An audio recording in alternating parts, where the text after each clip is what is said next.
athletes. We see the technology helped Russia to use athlete strikes. If you want to strike a hotel in Dubai, they will put in athlete coordinates and then they hit athlete targets. So it's high time we invest in low cost appropriate technology. Our universities, instead of universities these days they say they are reduced to secondary schools. But I think it's high time because Iran was using a low cheap made drones and they destroyed millions of dollars. And then getting ready for information warfare.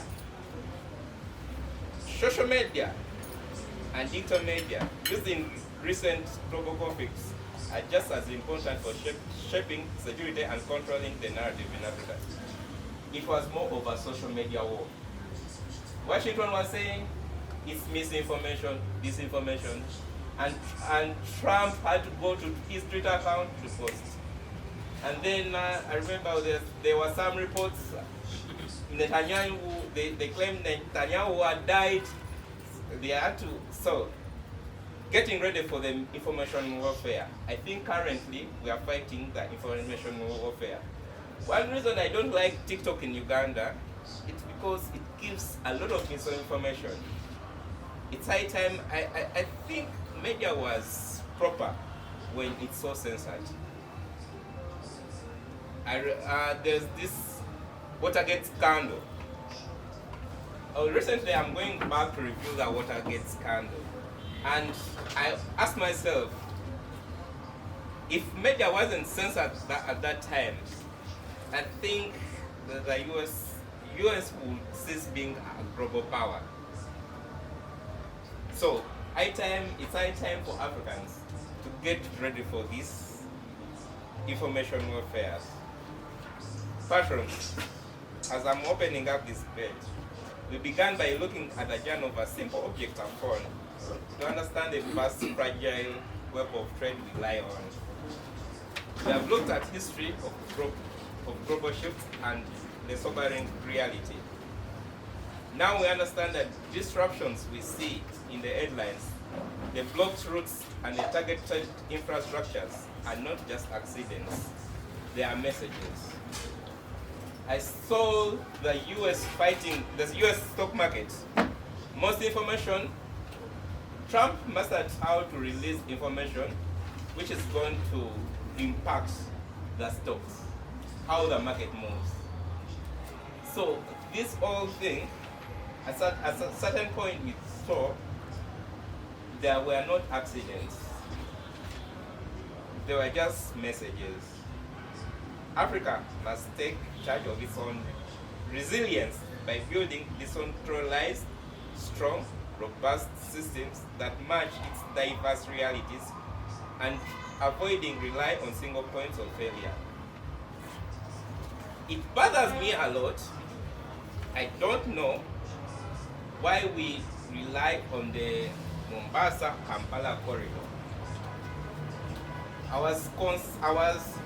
had some cargo coming in from Mombasa, and then my counterparts in Mombasa were telling me the easiest way is to put it on train and then they deliver it to Nairobi. I asked him why. Tell me, Joseph, you know what, we had a proposal of opening up a dry port land, I think around Maraba. I don't know when it will be materialized. And then when you look at Dar es Salaam route, it's quite far. It's not a viable option for business, unless you're going to do the UN jobs. So, relying on simple points, let's take an example. When Entebbe is attacked, as Dubai was attacked, what is our alternative for international travel? God forbid. So, and it's not in Uganda only. In Africa, I do a lot of cargo going to the Europe. We don't want to take cargo to Amsterdam because they have a lot of regulations. We don't want to take cargo to Frankfurt because of the same reason.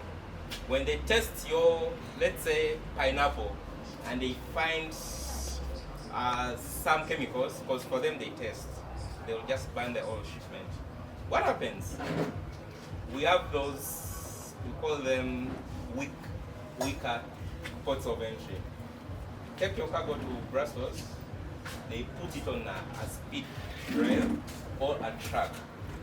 It will be in Amsterdam on the market. Because, okay, now, in trade and business, you have to look for the weakest point. So, Africans, we don't have this thing like you can say, okay, now Uganda is in Comesa.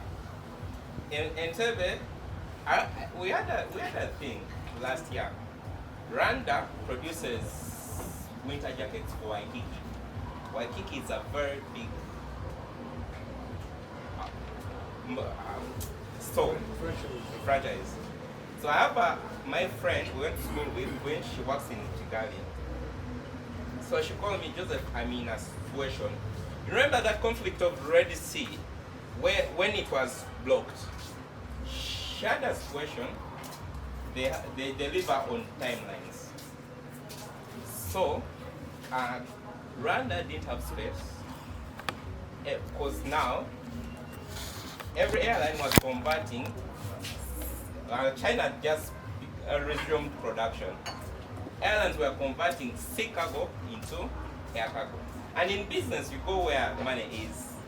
So airlines deployed all bigger equipment to China to serve the US market, to serve the European market. So when she called me, she told me that I think the program has even the government in it, that winter jacket. He told me, Joseph, I need to deliver these winter jackets at this time.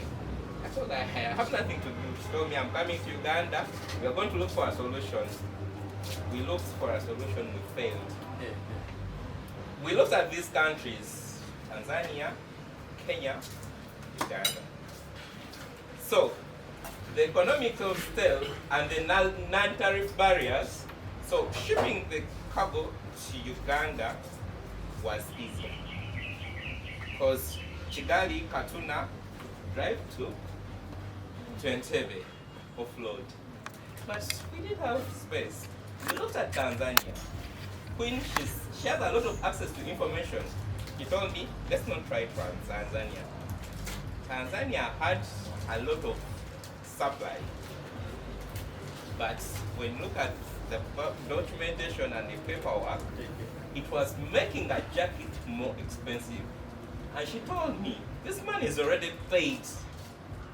So the only option we had is to tell Queen, you know what?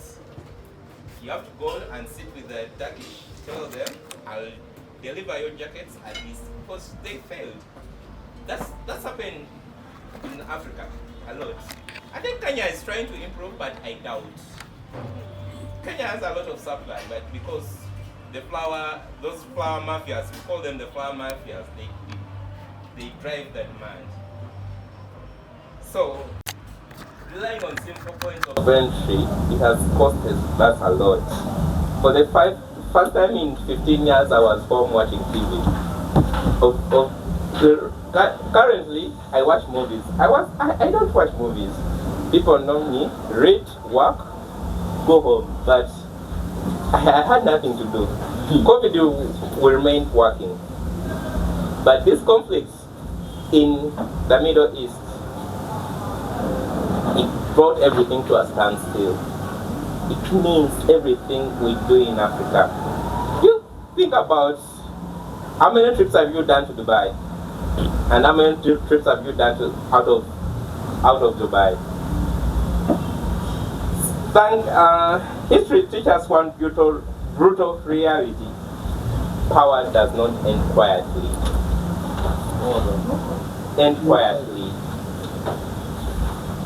I saw when they killed Khamenei, to me it was a shock. I try to follow the geopolitics of the world.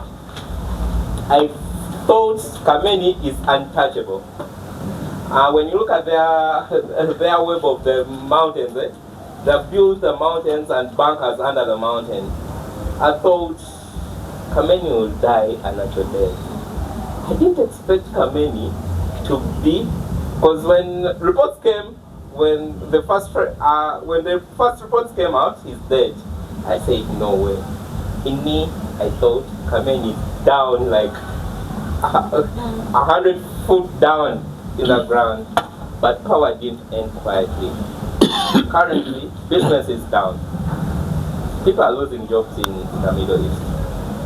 I hear people are now sending back these kids with tech for labor, manual labor, because Dubai economy crashed. So our fear.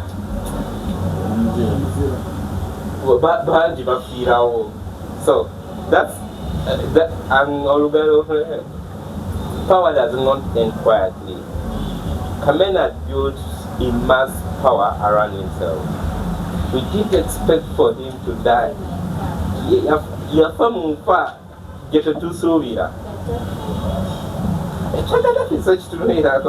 But okay, that's what history. And then I will leave these questions, then we proceed to our discussion. Pondering on the premise that some deaths are messages, Kamen death to me was a message. This is my quote. History taught us the brutal reality. Power doesn't end quietly. How can African states insulate themselves against the shift external targeting of their top leadership?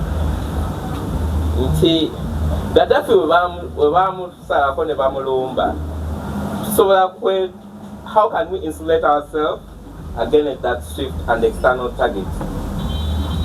What immediate non-negotiable policy shifts must African economic planners enact to shield domestic markets from the collateral damage of distant geopolitical wars?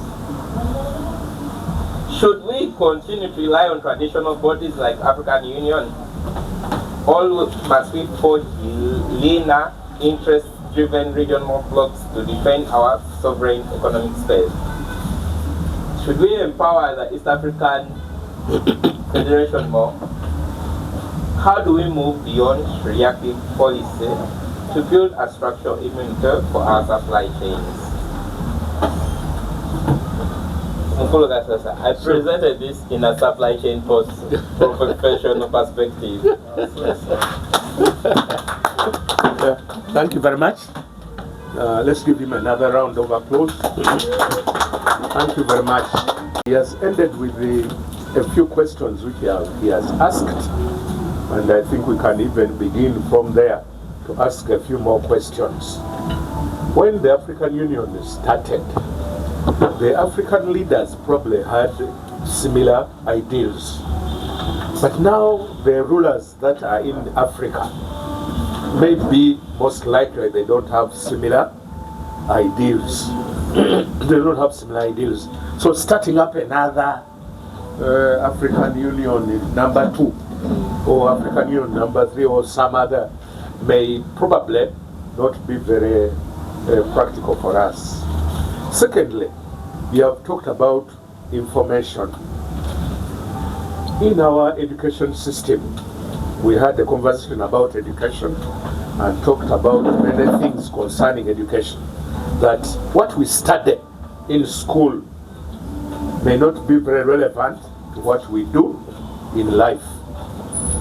What we studied, what I studied in the Rhinelands, and it is not really practical in my life, real life here. So when we talk about information, the information that people, or the information books that they study, or what they learn about information, most probably may not be innovative enough to help us go into what you are talking about. That we can have information which the Europeans may not have, which we can use, and the Europeans get shocked because we are using what they have already given us. So I think you are bringing out a very clearer picture that the war, although it is very far from us, it's really so near us. It's very near us. There are so many things that we can't do, or there are so many things that are affecting us. The mayor said now fuel is about 7,000. By next week, I think it will be about 7,000 a liter. So, but the war is very far from us. But what is affecting us is so near us. But even things that we grow ourselves, we find that we might have challenges with them. So that is really a very big challenge you have talked about. And I think you have opened our ears and our eyes to see that the war, although it is very far from us, it is so near us and it's going to affect us a lot. So members, the discussion is now open. We can go into discussions to see more light on what Yosefu has mentioned.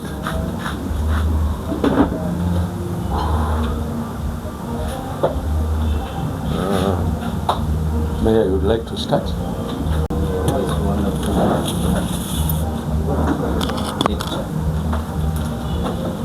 And what you said is really true.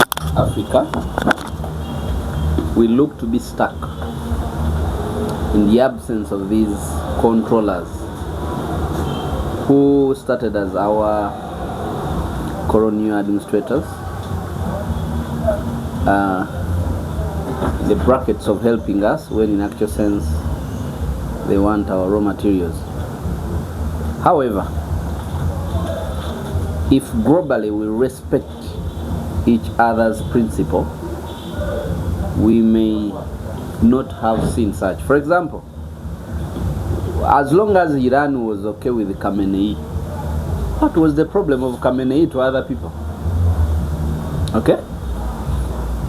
If the citizens of Iran see him as their supreme leader and they are okay with his leadership, then who are you to stand miles away to say that this man is a dictator?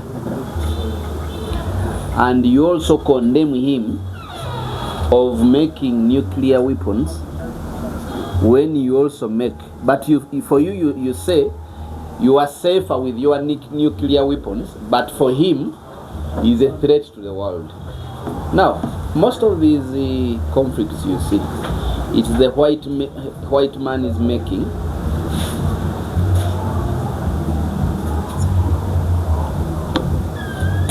Most of these conflicts, it is a manipulation of the white man. Because if we respect each other's policies, and this person has opened the way of how I can benefit from him, he also benefits from me. For me, it doesn't concern me over abantu. Kali abantu nze sibalya, but I can trade with him. For example, Iran has been having a ban for over 40 years by the United States. Naye nekyo nakyo tekibamalidde nti omusajja mumusibye emyaka 4, he has been able to do something, but still you feel you need to destroy him, because for you are saying he is dictator, and for you are democratic. One example I can give you is a country called Afghanistan. America spent a lot of years in Afghanistan saying that they have brought peace. I am now asking myself, what prompted them to leave Afghanistan?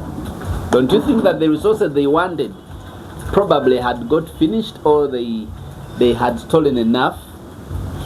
And when they left Afghanistan to the hands of they call them the Jihad, the Taliban. I don't know whether you read now about Afghanistan, but if you do, life is becoming more better than when the Americans were there. The only thing that is there, which America sees that it is inhuman, it is the Sharia law. But really, what is the problem with it, if that's what they believe in? So to me, I think we shall continue to suffer as long as the country called America still proclaims itself as the world's superpower. And that's why I am one of the people that say, let's run to China, because he has even gauged us. Aina tairo zo munaku, zo middle, for him he has everything at our affordability. Thank you. Yeah, thank you very much.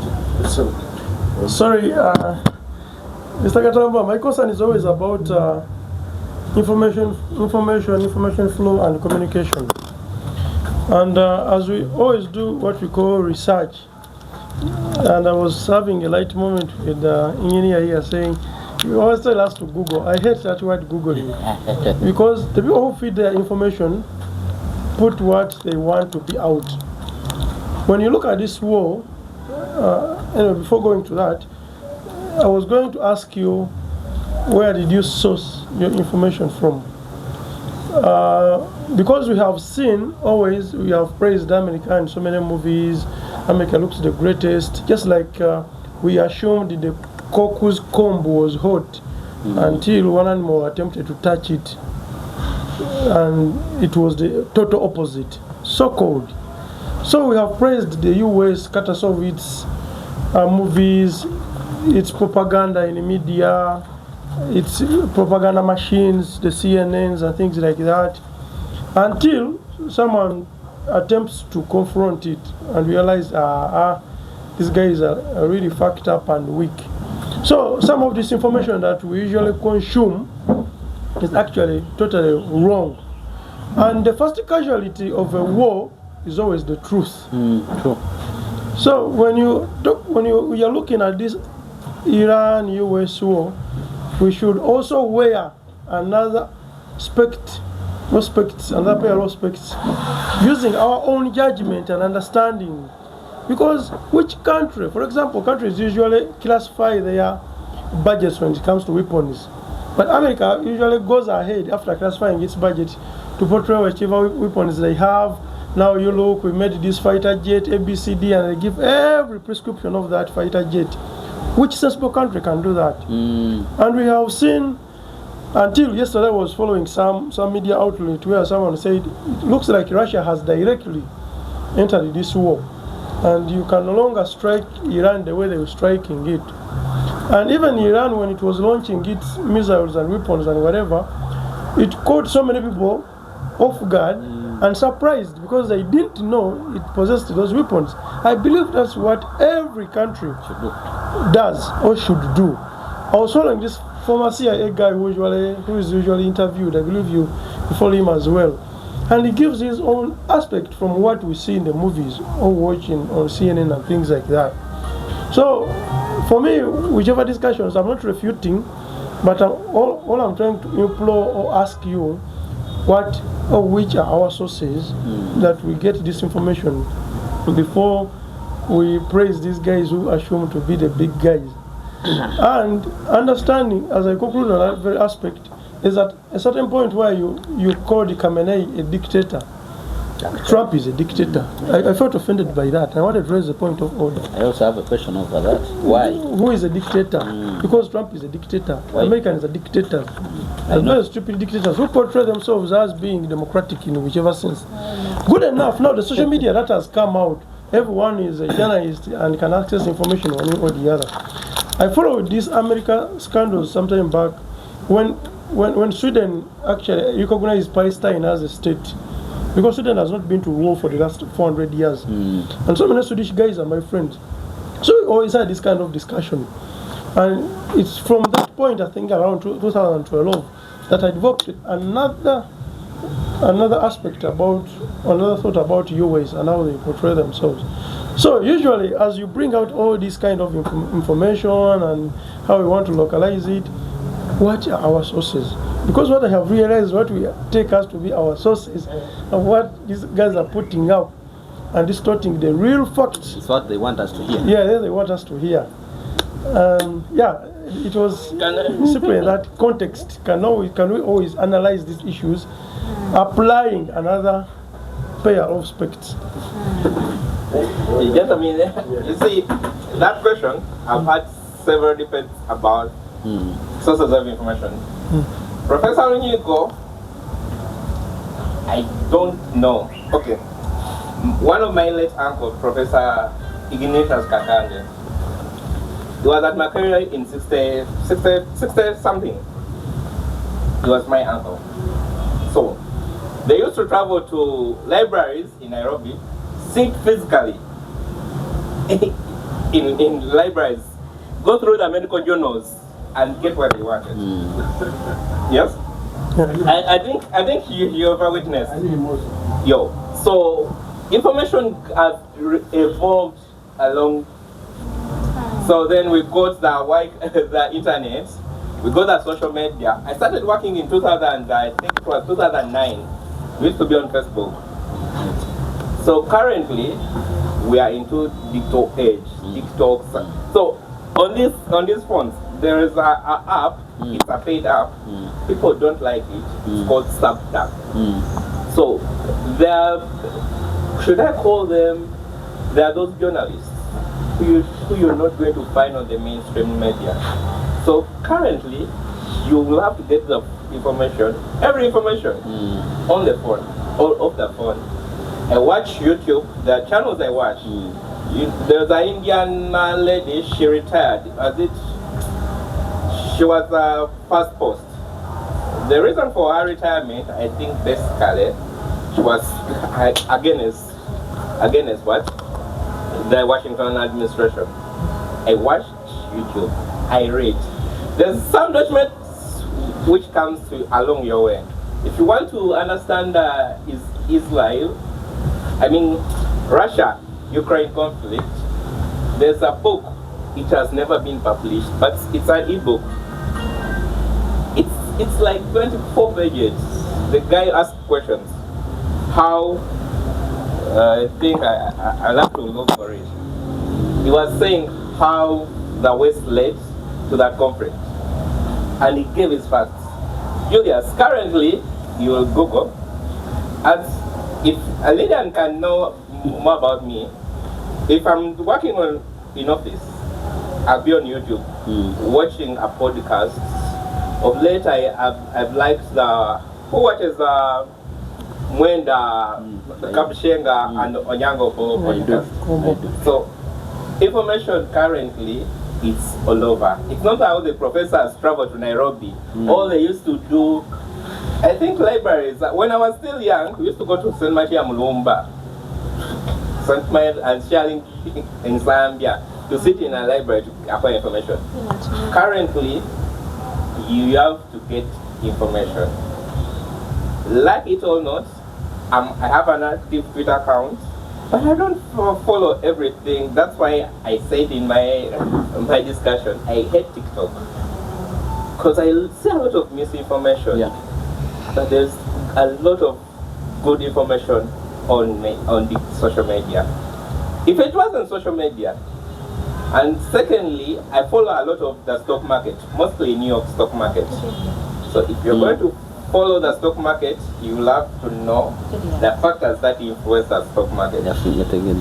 So Julius, my information basically, I won't lie to you that I watch UBC, I watch TV, but I won't lie to you that I went in such a library in New York. It finds me where I am.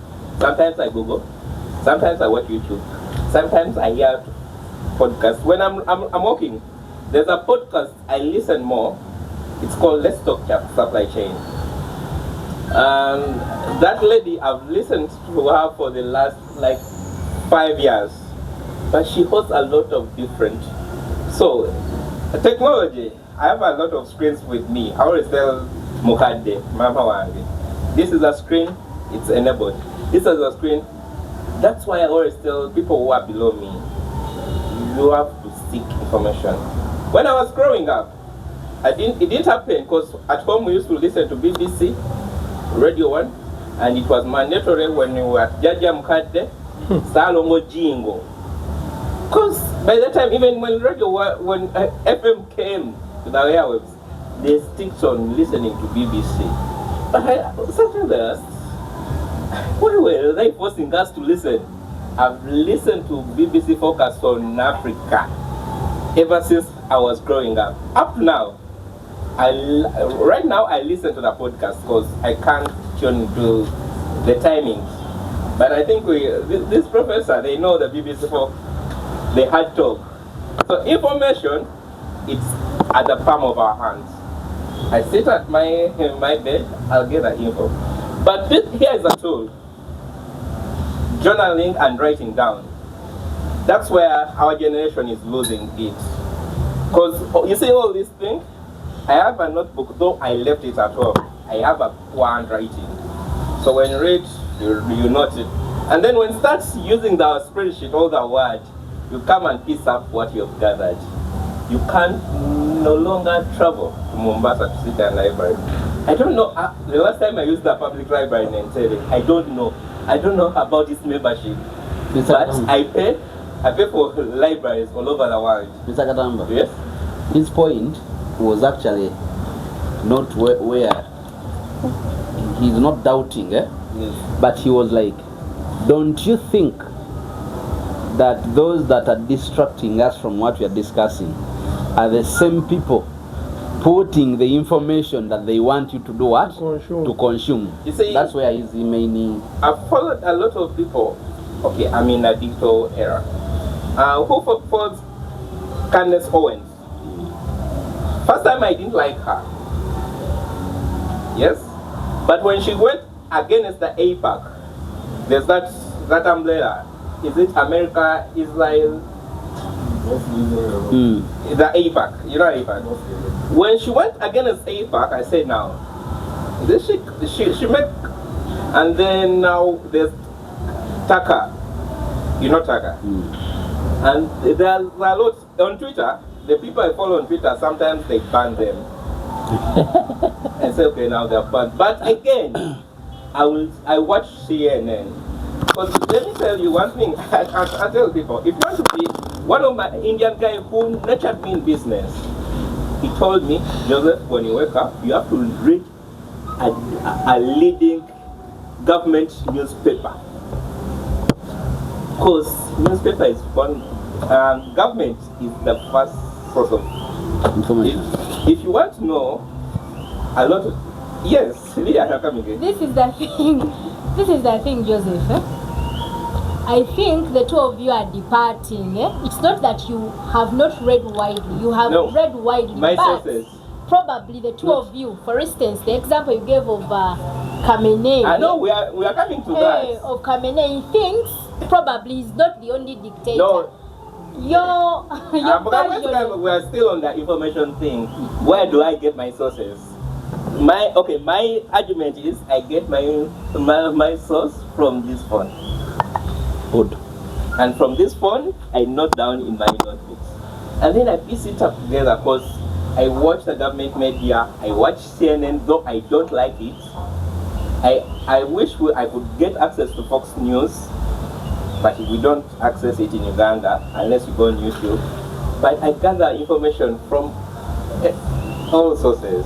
Okay. Yeah, of course I'm not doubting. Sorry to chip in at this point. What I was trying to stress is, in the discussion, always with anyone, even if it was professor, how can anyone apply their extra lens while looking at issues? You get the point. Because the same way we always read whichever information, whichever source says, Iran called everyone and away. And that's even in Russia. When you Google about any artillery or warfare equipment, they will bring you US, UK. Don't you think that is their propaganda machine that they are trying to portray out there? Until the real war comes. Whenever the real war comes, we get surprised. Hey, Kumbe, America, you things like that. So whenever you're having this kind of discussion, yes, I read the newspapers. Being in the media, this is what I usually do. I read between the lines. I've taken over 4 months. I don't watch news at home because I know what is next. I can tell who ate which money, which this story is just crap and things like that. So this is what I'm trying to point out. As we consume this kind of information, can we always apply this extra lens in which we see or observe things? And we would apply that even in your own discussion, and you would not have termed Khamenei a dictator. Because I'm an discussant, and some opinions I'll keep them to myself. Okay, engineer. To have a position. Ladies and gentlemen, every human being is a dictator. In his own right. Except me. No exception. Everybody is a Yes. dictator. Leadership is a function of the leader, the led, and the situation. Now, all of us here cannot analyze the situation the same. So, because your knowledge is based from your home, you have heard him talk about his home. I can't have the same characteristics with him because I come from a different home. Even in a family of 8 children, the first child and the last child, the old people are already tired. So they will not bring them up the same way. Number one. 2, when you want to know, you don't conclude that I don't like Google, I don't like whatever, until you have studied a topic enough. So you read it and you decide whether to take the information or not. So every leader is a dictator, because at the end of the day, his mission will be measured against what he has done. We also know that we, as our countries, whatever you want to do, there is no money. Because even in America, money is stolen. Yeah. Money is what? Is stolen. So the Bible says, thou shalt not steal. Where don't they steal? Thou shalt not commit adultery. Where does they commit adultery? So the point is that human beings are the same. So you, if you want to know, you must know. I studied in I didn't study in Russian system, but I studied the Uganda system, American system, British system. And as far as the knowledge is concerned, there is no difference. The difference are the skills and the experience. Now here, when they want to build Nakauka Road, they announce we are going to do Nakauka Road. But they will do it in the 7th year. So how do you think that a country which has got its own interest will let you do the Nakauka Road when it may be used to fight them? So one of the things we should learn from US, Israel, Iran is for our governments to keep quiet. Open a hospital, open a school when it is already open. What's the use of telling me that we are going to open a school in your village? Yet we know. I mean, I attended World Bank courses. I attended the African Development Forces. There is no project funded by these banks. From the day you think about it to the day, it will take a minimum of 8 years. I actually asked the World Bank, I said, why do you make our governments last 5 years when every project will take more than 8 years? Our countries have a National Planning Authority which planned 5 years. The financial planning is 3 years. So why do we do like that? So one of the things that I learned from this war, the reason why Iran was able to withstand the US and Israel to negotiate to cease fire is because they hid what they were doing. Yeah. You see? They hid what they were doing. But here we make a lot of noise when we are going to go to beg money from them. But you can beg money, you can do certain things quietly and actually do them. I have a professor who taught us that everything we do in this world, we talk about, they're like family. Now, somebody on a TikTok, I think, said how Israelis teach their children. Don't go making announcements of what you're going to do, how much money you have, what have you. Keep quiet. So for me, if I was in power, what I have learned here is that keep quiet. The next thing I wanted to say, these engineers who have made a bus in Jinja, did they go to a special school? They were here in Uganda. Many of us, we could do that. But until they financed it. Now you must learn that these Chinese, they go to study in America. Each one comes with an innovation. It is financed by the government. And they do it. When they do it, they continue also to improve it. and they're able to do what we cannot do. What's the use of? I tell you, there is an engineer in Narukolongo. He's the one who laid the pipeline under the Red Sea. When we were doing a surface one from Hoima to Tanga, we had called people from outside, but the man is there making the road curbs. So does he know how to pass a pipe under the sea? He does, but nobody could use him. So do not doubt our education. The thing is that we need skills, we need experience out of the knowledge we have. I don't think, my professor, when I was in the US, he told me that, how could you do so many courses and get A's? Yet me, I never got it. He was a professor in the same department. The point is that let us not doubt ourselves. We are capable. I tell you a small story. Me and my colleagues built a generator and ran a town in Buduma without oil, without petrol, but we used the voltage. There was no moving part. We did it for 3 years. We looked for money.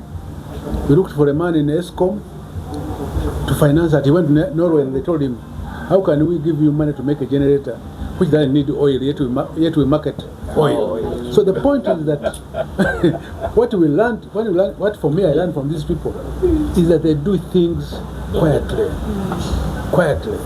Do you know that in Kisubi you can produce a child after 9 months when they take your egg, your whatever and hamper whatever, put them together. After 9 months you have your own child. It's expensive, yes. So you, instead of you being declared barren, you go to Kisubi and you have your child. So how many people in this country know about it? Even if they knew, what about the money? The other day I buried an aunt of mine. They were paying 4.5 million shillings every day. Every day. How many of us can survive under ICU at 4.5 million? So, ladies and gentlemen, let us understand that our countries, Uganda is like Texas in America. Now, how can we compare ourselves with America? America is 50 states, right? So until Africa comes together, we are here arguing about borders, tribes and clans, instead of looking at how to develop ourselves. All of us are taking the same tea. I believe that we are different clans, we are different tribes, we are different whatever, but we are debating about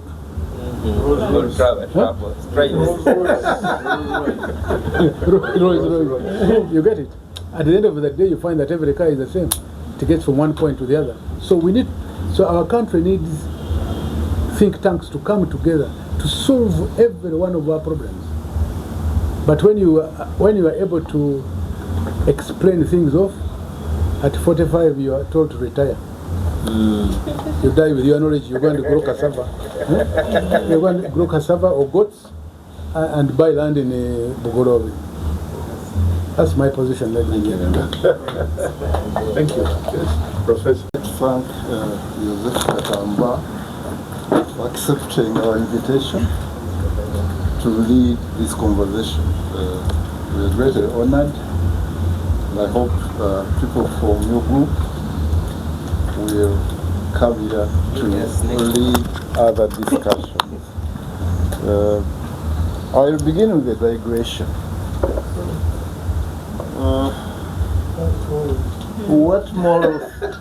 What moral authority does America have to talk people out of nuclear weapons when they were the first to use them in Japan? What moral authority do they have? So that is one. Whom are you asking? Well, I'm asking America what moral authority they have to prevent other people from having nuclear weapons when they use them first. And no other person has used them, they use them first. What moral authority do they have? That's one. Secondly, with regard to Iraq, we had weapons of mass destruction. That's why they attacked Iraq. But they were not there. Iran is attacked because of nuclear weapons. which are not there. So I think the world has moved from law to power. If you are strong, you do whatever you want. And I think that's very dangerous for the world. Now, what lessons as Africans can we learn from this war? One of them has been mentioned. We have to unite. For many years, 60 years, we have been paying lip service to unification. Organization of African Union, now African Union. These are jamborees. Nothing is achieved. There is a new one. Whatever. It's called African Diversion. Okay. So, instead of having these jamborees, late Africans become serious. In 1963, leaders like Nkrumah, we are saying that the first thing we have to do in order to gain some strength is to put Africa together. And I'm sure Gaddafi was killed among other reasons for saying that Africa should have its own currency. After all, we have all the gold. Why don't we have our own currency and back it up with our gold? And I think that is one of the things that killed him. Now, we have armies here, all over Africa. But what are they for? You've seen this war, the electronic battlefields, right? So, we have these armies here in Africa, for what? If we don't have the technologies to rebuild an armies that can be effective in any field, right? We have these armies. I've not heard the Kalashnikov being used in that war yet.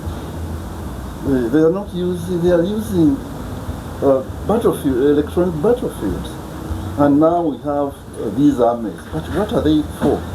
Except pacifying the natives. What else do they do? Right? So we should look at our armies, and if we want to attain those levels, we have to unite our militaries so that resource funding, research can be done in one place. So what is another one? Now, one thing which is very dangerous, which has been illustrated by this conflict, it is very dangerous to have foreign military bases in our countries. Right? Very, very dangerous. Because what has happened to the Middle East? America could not protect them. So these small countries, Bahrain and so, they had those military bases, but they were hit. Right? America could not protect them. So I think it's very dangerous for African countries to have foreign military bases. We should avoid that one. I think that's one of the lessons we learn. And one other thing,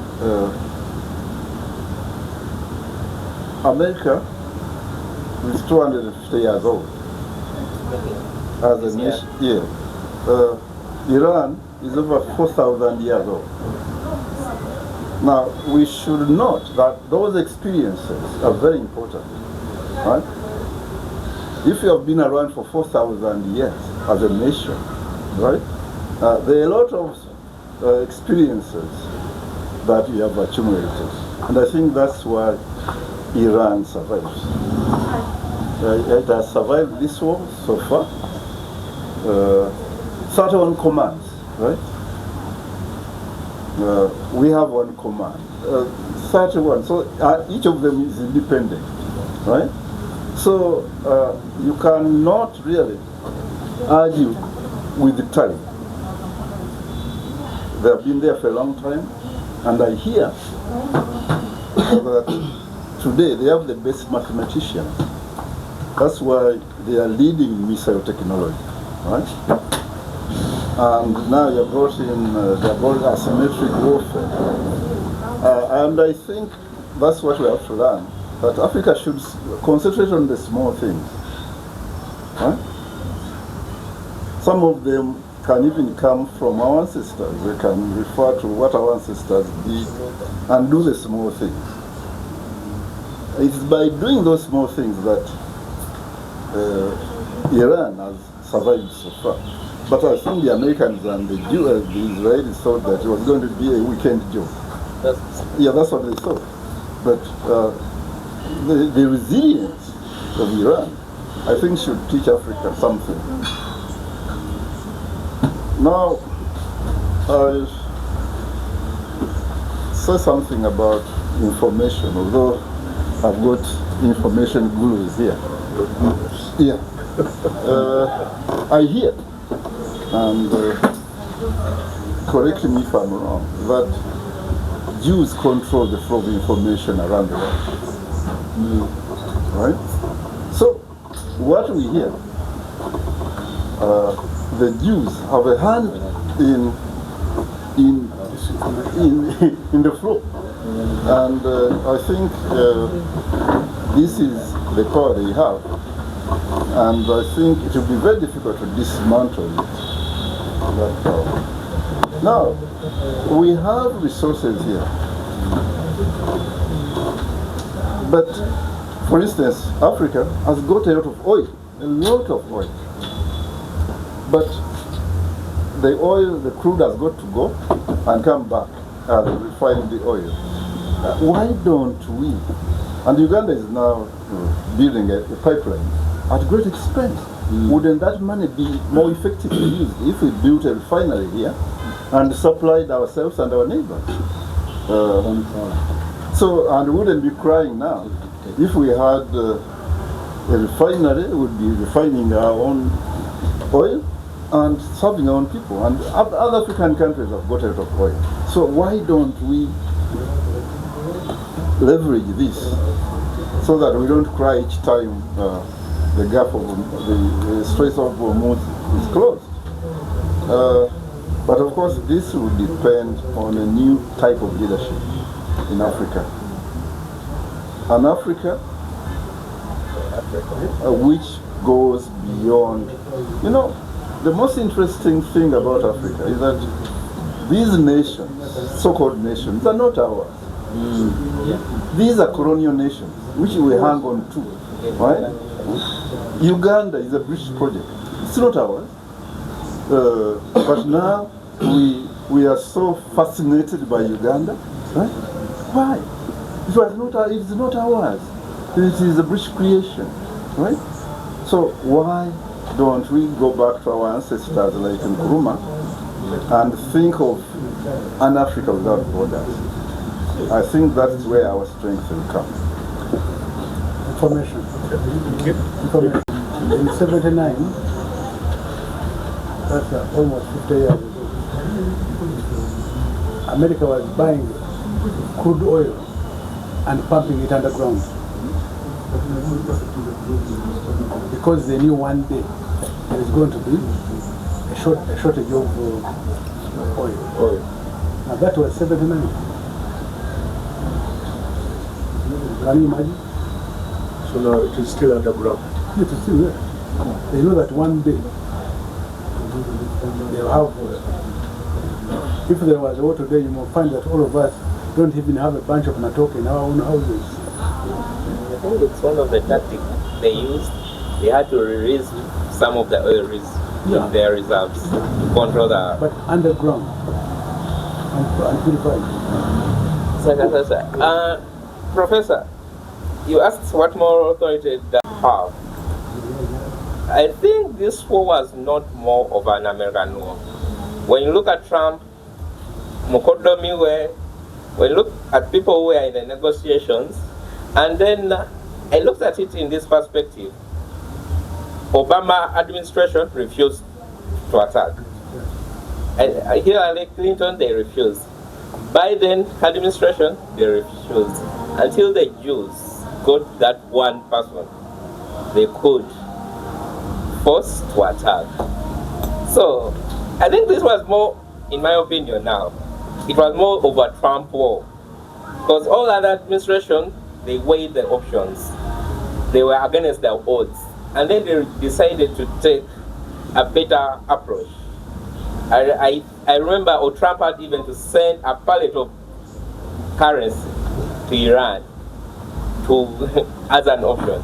But then Trump and the family, they were at this forefront of the war. You can imagine, after this war, J.D. Vance, he disappeared from the media.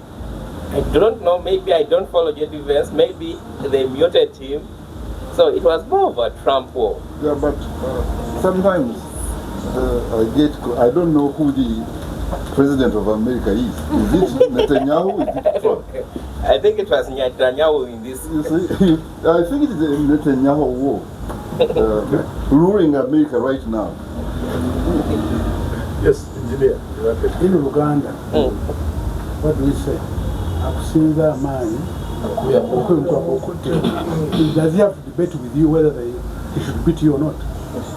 So if America feels that they are strong enough, actually the generals of America, all of them refuse to follow the president. But my friend here, Trump, is a serious man. And there are many Jews there. And you learned very well. You want just recently that Trump is a relative of King Charles. And you know that kings of England are related with the European people, and you know he's a German. So all those things have an influence. And because they killed very many Jews, the Germans are keen to appease the Jews. And the Jews are very rich people. So to become a nonsense, they beat you without asking. And it is true here also. If a small person disturbs you and you're stronger than him, you just beat. So there are certain things that... So what has happened to the international system? Which international system? Rule of law. Which one? African countries are 50 something. Which one? Those are difficult circumstances. When America says there's no African Union, it work. Those are, you have said the word for them. Yes? Let us wait for the new minister. It's first time to attend, so he introduces himself. No. It's not his first time. He's been around. He comes here.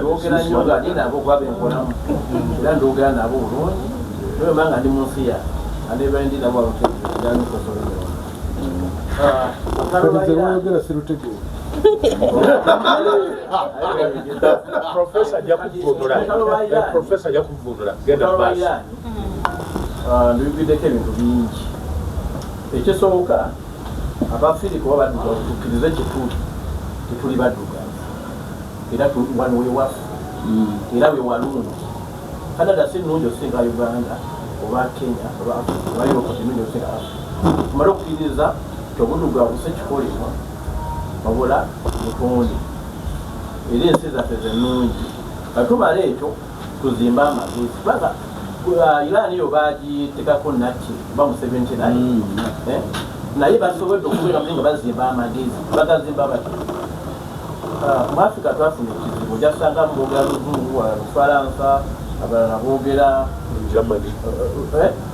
Germany naye nga lwaki nti baali batukontrole babagenda naye bakyati obwongo babutwala batukontrolingira eri kati abantu tusaba ono ayogera luli muzimba omunaalo nayogera tegujja kugenda mujja kuva nga temutegeeragana kati wetujja nokuzimba amagezi tunoonye Africa oba Uganda olulimi lumu lwetusomeramu tosazimba tekinologi mu luzungu bayine batamutegeera abachina bazimba tekinologi mu Luchina nga America temanyi okiwulira ekyokubiri mu kuzimba amagezi ebyokusoma byaffe biri nnyo ku P1 prime ogenda waggulu naye wali bayita reception tosagenda mu business yonna mu office batwa reception inasale mwana myaka 2 aba ku reception ali received paid for education ba ku receive for education okiwulira ne kakati ofuna wa myaka mukaga piwano tafunye desente tebamwaniriza mu kusoma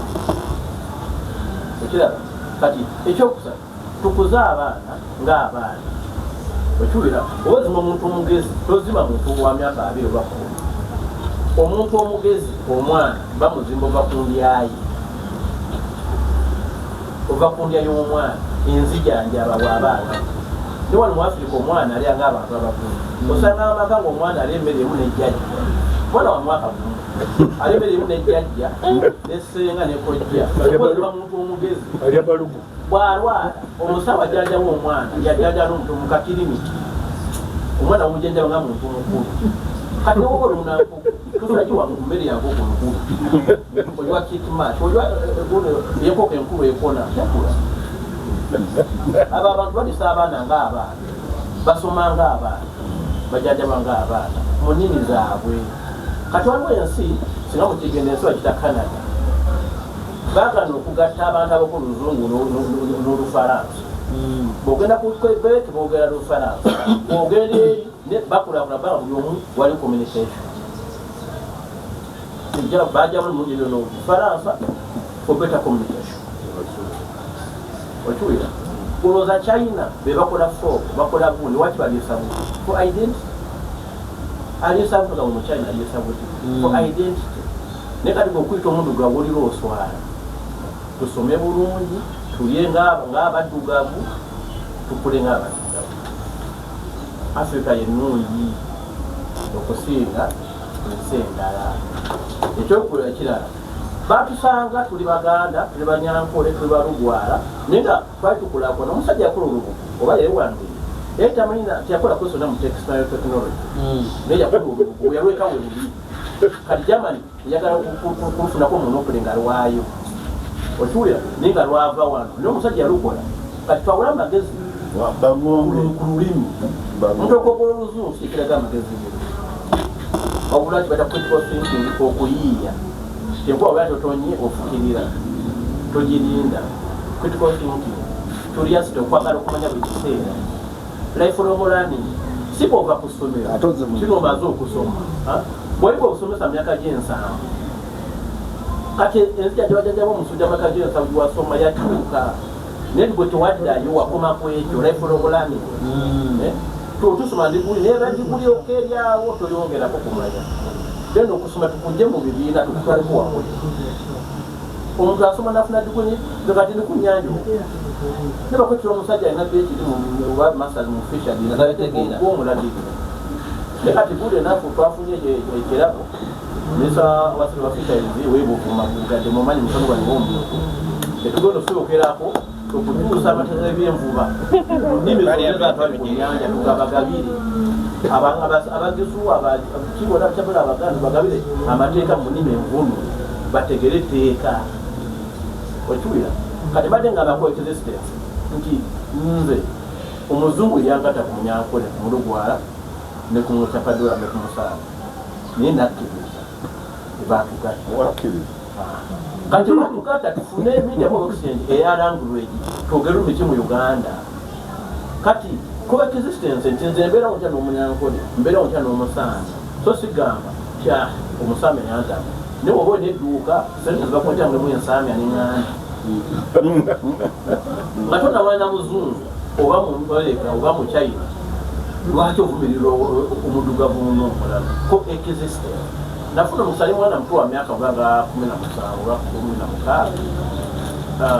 muganda we yavaga Jeni Gudo nga bataka project y'eŋŋamba naye yaŋŋambanga ebigambo ebyo papas beera n'omugaso papas gasa abantu teweegasa negasa togamba nfunirawa ekyokubiri ko existence nti tunaabera okutana ebizike n'abantu nga biri mu bibira byabyo nga naffe tuliki naffe wetuli nti Omunyankole Omulugwala bawata n'Omuganda tukole okiwulira nangamba ekiro ekirala coexistence nangamba political purpose nangamba ti you always make a difference wobeera make a difference nabuuza which difference do you want bwera kutuusa kyo ku kyalo kuleeta motoka nnene Better Rolls Royce. kugenda mu holiday mu America batumira National Falls ye difference. Make a difference. Okufuna mali bw'oba namu omuntu byetaaga okufa bitono. Omuntu baga twetagala $1 million.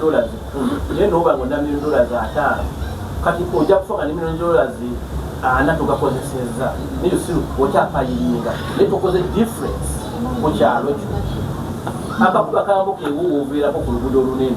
Kalimu ebinnya. Naye ofa ky'okuleeta egundi amayinjo kaseeteeza okula motoka esobola okayita ennene. Okola difference. Then we remember, make a difference. And I'm making a difference on making a story. I'm living with a purpose. Thank you. Therefore, I have to go to then the channel changes for Iran or Kulembese. Singa ensi ezimu zisijja kwogera ng'abantu abali mu meeting ne Kamane bwe bamukwera n'afa singa ensi kasinga tuli mubawululi singa buli omwana n'akatundu kaafugako baali bangi abayo Kamane bali mu meeting bwe bazo batta abakulembeze ab'omugaso okiwulira naye bwatyo balina layers of leaders nti ono bw'avawo naddawo namwo naddawo okiraba naye kati ffe obukulembeze tutunda ku muntu omu n'omuntu yasoma amateeka kyegamulagira ayina to omuntu asoma amateeka musanye otono muwebbeyo otomuwa bbeyo wasoma ki olyo ebyange That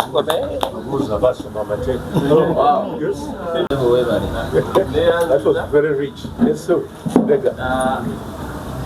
Nebaza tumuyita tutya presenter waffe mukulu Joseph ti apresentinze bulungi naddala ku ango gyayiseemu eya supply chain 2013 abachina balina ekintu kyebatandika kyebayita belt and road initiative. Yali pulaani ey'okuteekawo network empya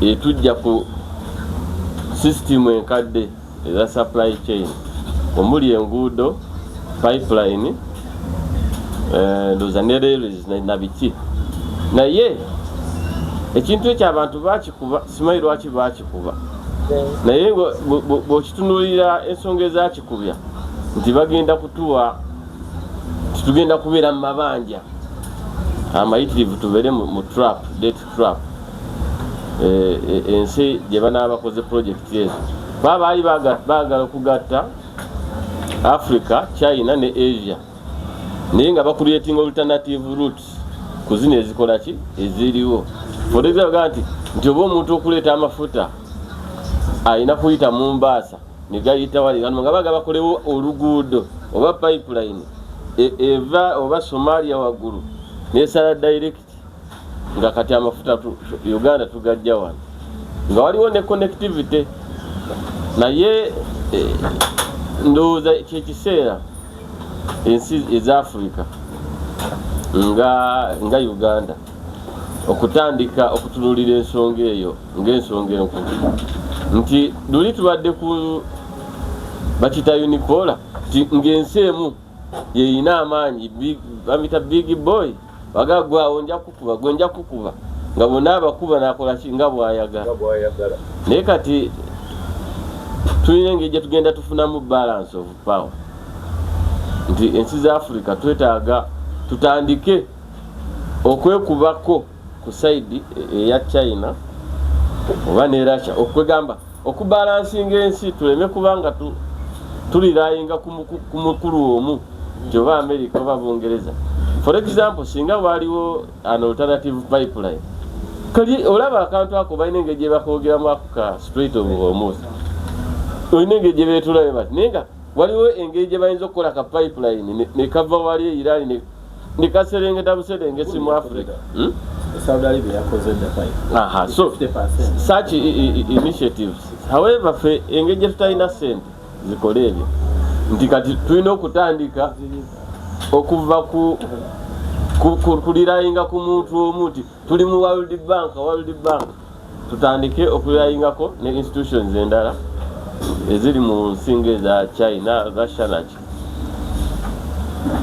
That's my contribution. bagambye akennaku amade kyennaku kyesibagambye nafunako omukisa nekulako ne kampuni ya university ya Tesla ku mafuta twakola sadi ya Uganda kuleka Robert ne ya Congo etukola ku leke lukwa Malawi ne tukola ne Ethiopia ne Kabaya naye bw'otunula ensonga zetwakola mwezi Malawi, Ethiopia ne Uganda ne Congo kati for Uganda tuna petroleum n'abakulumiza petroleum ffe twafuzanga maato batwa Bogundi Keboreing naye nga bw'otunulira ku bukulu obwa pulojekiti abantu abali mu gundi ng'omuntu owaffe ow'amafuta ow'amaanyi kutukkiriza muno mu Uganda abali mu field aba petroleum ng'ali eri ndowooza ninga wa 15 naye nga bazungu ba China omuntu gwonalamu mu y'amafuta ebyo ali mu Nigeria ndowooza nga alinga wa 12 kati n'otunuulira n'essente ze baateekamu ng'amafuta gaffe ga Uganda input y'abazungu abo zitotaalo zaani ze baateekamu ssente ze baateekamu percentage yaffe ngaffe abantu ejja kuba ntono nga ssente zisinga tuziba lw'amagezi lwaki be balina ebyuma ebinoonya amafuta be balina gundi capital kubajja okuteekamu kati n'otunuulira bo bennyini baakwatanga kampuni ezaffe ze bawanga contract kati abanaafumba emmere aba transport bapangisaako emmotoka ab'obunyonyi naye ng'otunuulira nti bo tebafaayo kampuni enfumba emmere kati gwe ng'ogiseera n'ogaa replate ya 15,000 bo tebagaana kati zonaku yali 2010 wakati wa 2009 ne 2012 naye nga puleti emu zonaku lya 15,000 nga bali 15,545 edde naye nga nabo bakimanyi bulungi ezo nnyingi naye nga tebaffe lwaki zidda ku gavumenti yo okiwulira kati ogenda otuna nti tujja kusoma amafuta naye nga okulaga ti tugafunye tugalabyeko gatugasa kijja twala ebbanga nga tulaba Nigeria ti esima amafuta amangi naye bwagolwa development Nigeria gyerina terina lwaki abasajja bakyajjayo input yaabwe ffe ng'ekitugaana okufuna amafuta gaffe totuna amagezi gagasima gagalongoosa ate ne contracts batu okusupplyinga ebintu ate tuseera nnyo ne bwe tebafaayo bakuwa contracts basa sente nyingi nezidda ku ggwe naye nga byonna kiddayo eri tuzimba amagezi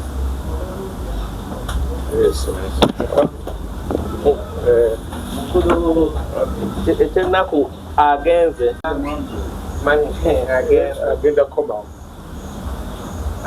bwe waliwo oil crisis ya mu 70s America netandika petrodollars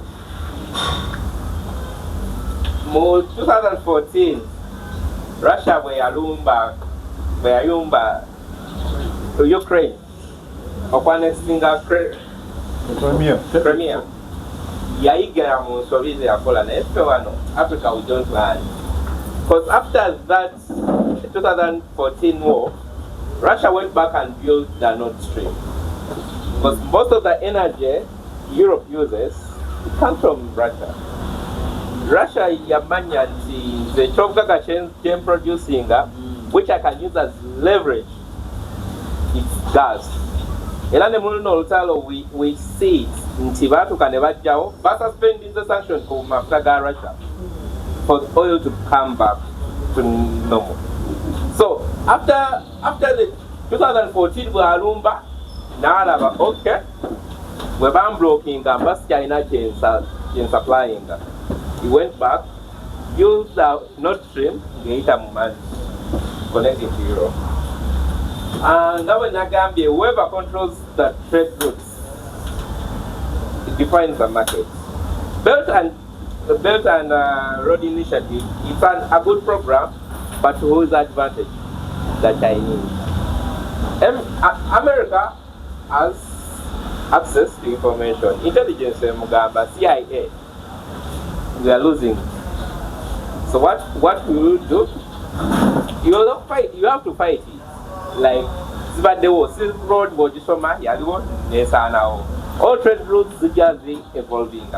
I believe next encounter, Rebana Rumba Iran, not today, not they know they know, okay, you're using the strait as a leverage point, they'll have to get alternatives.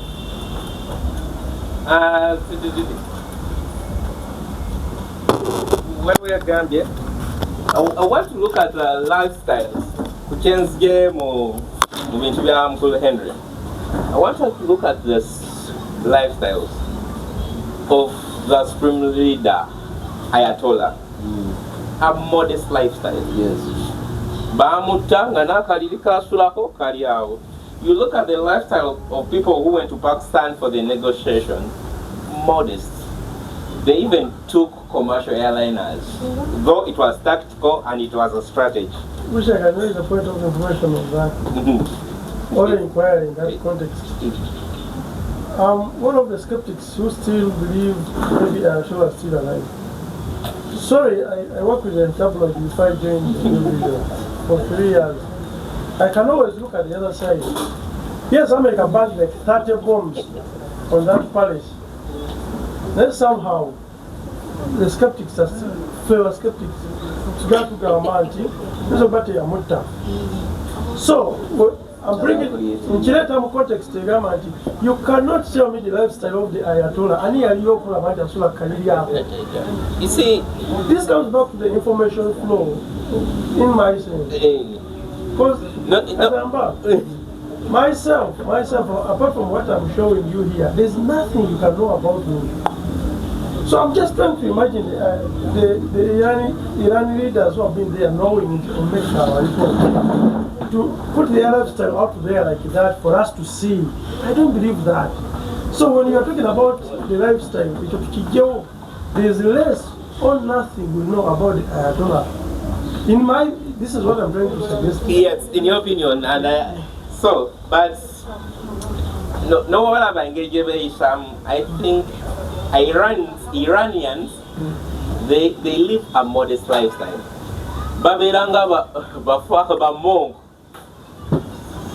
You saw their foreign minister, Agachi, how he looks, how he moves. I think they live a modest lifestyle. Connecting see, us in Africa, with Uganda, one of my lecture about transport learning, as an example. In Africa, we never attend Omkozi, Abela Nedidika. Okay, well, Omkozi, Abela Nedidika. Omchala, the second wife, Naba Nedidika. So, we end up being in that extravagant lifestyle. That's how we live. Yeah. But Vali, miaka kuminya. How do you live? Miaka kuminya. Iran, even their technology, are modest. Look at it and see a Israel. Israel was established in 48. NATO so you can pay in miaka kuminya. I think even their technology, their works. So lifestyle, Yabari. I think I'm along that way. You'll never be that here. Chiringa, the professor one. Over be that here. Fail. Why wakafuna munga wakatani kokola. God prove a point. Munda be. Now get the professor. Seeking ambaga. I ever keep them. To think about going to Japul go to Olam. Akajamongo yaja kujia. Amongo yaja kujia. You see, I think it's lifestyle. Nayo yabaya mukula kulana. We learn not to waste. Imagine, omusajja nakola drone ya mitwalo ebiri. We don't even know the estimate. Information of flow. Abamba gamba za dola kasanga. Abalala mitwalo ebiri. Nenda maximum ebiri. Nenda zibwanula ebyobukadde. Whoever thought Israel Iron Dome basobola jijjayo. Kyogamba nti Volkswagen teyinza kuyinza Rolls Royce. So I think living their modest lifestyle, African countries should copy this. Africa lifestyle yaffe naddala abantu abali mu public service and then dedication to work emyaka gyammwe generation gye mukuliddemu yo yali dedicated naye tulina generation eyaffe entitled. I think that's the word. Waliwo ate generation ejja wansi ekowa mangu omuntu tasobola kufokasinga ku kintu kimu all the time.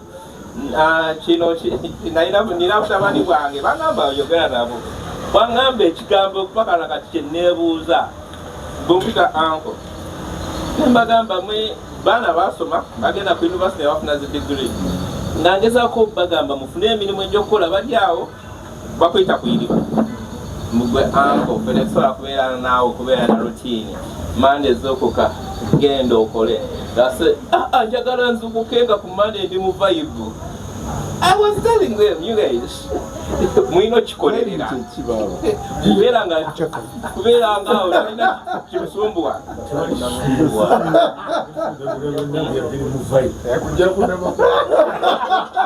kusawanya naye kusawanya nga ne bayibuli egamba ataakola etaaliine.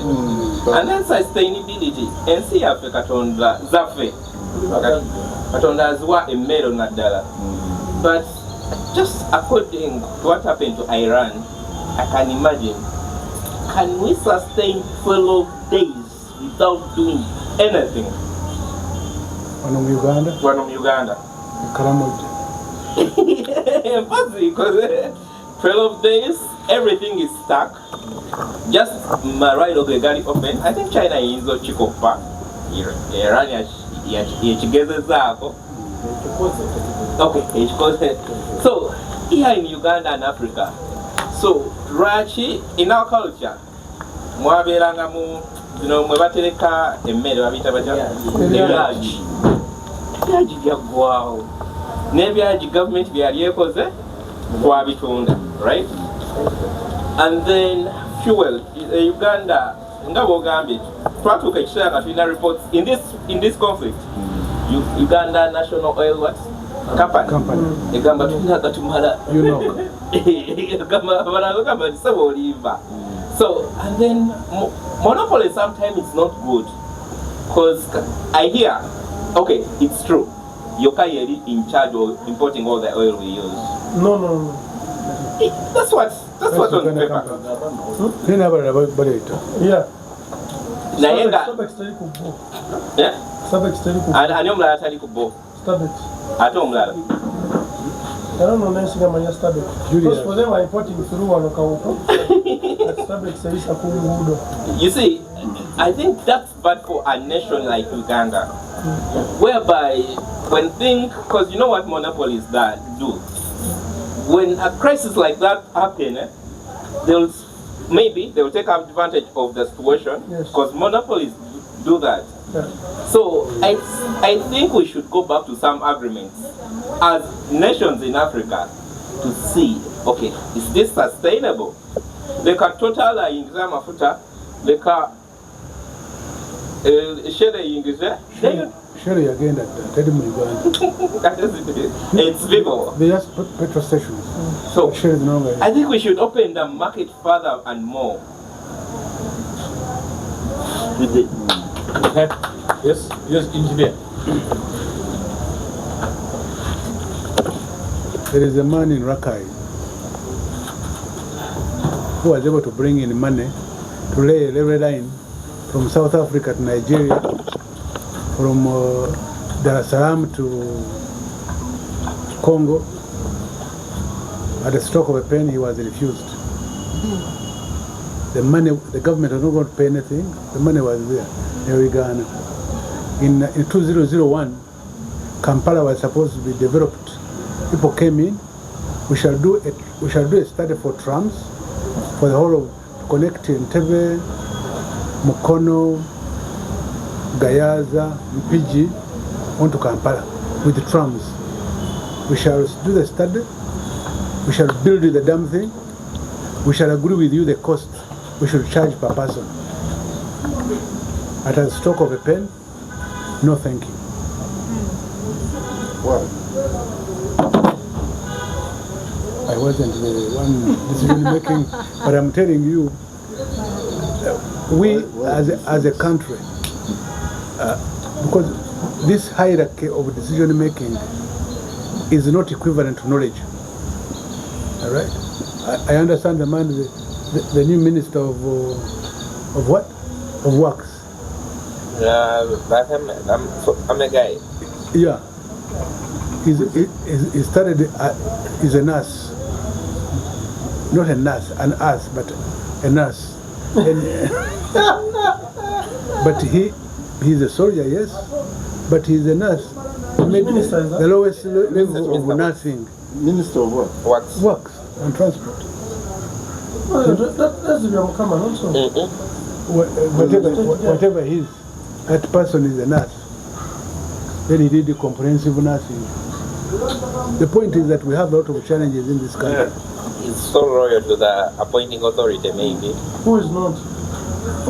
Who is not?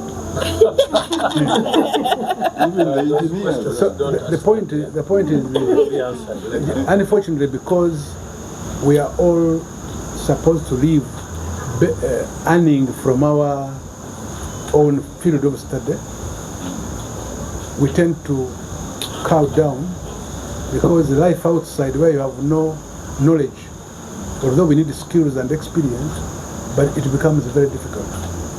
So what we know, for me, I have learned from Iran and the American war is that secrecy while you are performing is the most important. Everything else, I am a very big man, so what? When the thing comes from up there, what do you do? Because when a missile is coming, you cannot tell where it has come from. Those who are involved who are around in the 79 war in Uganda, Saba. You'd hear it, and you're going that side in a car. You turn around, and you're going this side because you think everybody is going that side, and it hits where you're going. Because you cannot judge where sound is. Same thing with helicopters if they are bombing. So I think we need to pray for our own situation, but our major thing is to remove borders, and we are going to work together. Because if Kenya does not build their railway towards Malaba, and we start from Malaba and go to Mpondwe, you'll find yourself like two different surveyors. A railway line ends up here, another one ends up there. You will never connect. So we need to work as a team because we have common needs. We all have common needs. Whether our shirts don't look alike, but we all need shirts. Yeah, that's why the Chinese began wearing the same shirt. Yeah, it doesn't matter after the end of the day. Yeah. Okay. Thank you so much, Inya. Thank you so much, Mr. Katamba. It's another question, of course, sort of an information deriving it from what you put here. Weather controls the winds, controls what you say. And it just took me back to, of course, to give an example of how goods are moved from Congo to Mombasa, then back to our chain here. And the information we've been having this week, and actually this is what I've been delivering, because we have tried to avert whatever US is putting across when it comes to Ebola cases. You know, I've been tasked in one way or the other. Why? Can we strike back? These guys are just hitting us with all their irrelevant information. Because we believe that, for example, US has more Ebola cases. For example, they reported Italy now has Ebola cases. I believe US has more Ebola cases than we do, but the CNN reports as though Uganda and Africa in that sense has more Ebola cases. And until it decided, it decided to Kwefungula, how is it? Kwefungula itself, Okugama, they're going to construct like an emergency center, a medical emergency center in Kenya for themselves, for their citizens, US. So those guys are still in Congo, controlling every route and every minerals, like you said. I concur with you on that. Now that they can no longer, they don't want to airlift their Ebola cases because they have mercenaries in Congo who have already been affected by Ebola. So because they want to airlift them to the US, they want to take them to Kenya, get relief or treatment from there and take them back to Congo. And maybe that makes sense for me when you say that whoever controls the routes controls the trade. When our own government said it was going to construct roads in Congo, maybe it looked at that. Oh, definitely. I suppose because you have bad roads in Uganda, why are they constructing roads in Congo? So I really concur with that statement, and just like I said, this is just information, not a question. It makes sense to me at that point.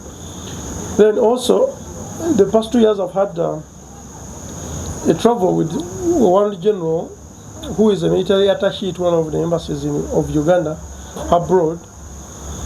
This year, a couple of weeks, I traveled with him and all his convoys across the country. Last year, I did the same. And being a general, he has really traveled. And he told me the story of how when they were still going to Congo, they found a very huge trunk of tree that had fallen in the road. And they took 2 weeks to bypass that tree. How? The last option was like, let us dig beneath it. Remember, they had all their trailers going. So they had to take 2 weeks digging beneath that tree. So whoever controls the routes controls the trade. I concur with that, and with that kind of information and understanding. Now everyone, especially professor and engineer here, I'll hold them liable in one or the other. that they are saying Africans, until we come together, until ABCD, all these kind of suggestions usually come up. And when these intelligent people come of this age, they usually task the young people with some assignments. Kakati, you young people, what we are telling you to do. And sometimes we sit back and like, why did they fail to do it at their age? When they were still our age. So they are tasking us to take on that mantle. You get the point? So like Africans, until we do ABCD, every suggestion, because I started political education from secondary school before it was abolished. These were some kind of the discussions that we used to have. The unity, this African trade, blah, blah, blah, blah. And we continue singing this over and over again. To me, Africa is not going to learn anything from all these scenarios, because everyone looks at their own survival at the end of the day, until the next generation or the next government or the next regime. And this is the problem we are facing. So we can continue suggesting how Africans should come together, but no one is willing to bail the cat. So it was a very good observation on your end, saying whoever controls the routes controls that kind of trade. And I was reading those. Anyway, it was a controversial story. So I read some controversial stories.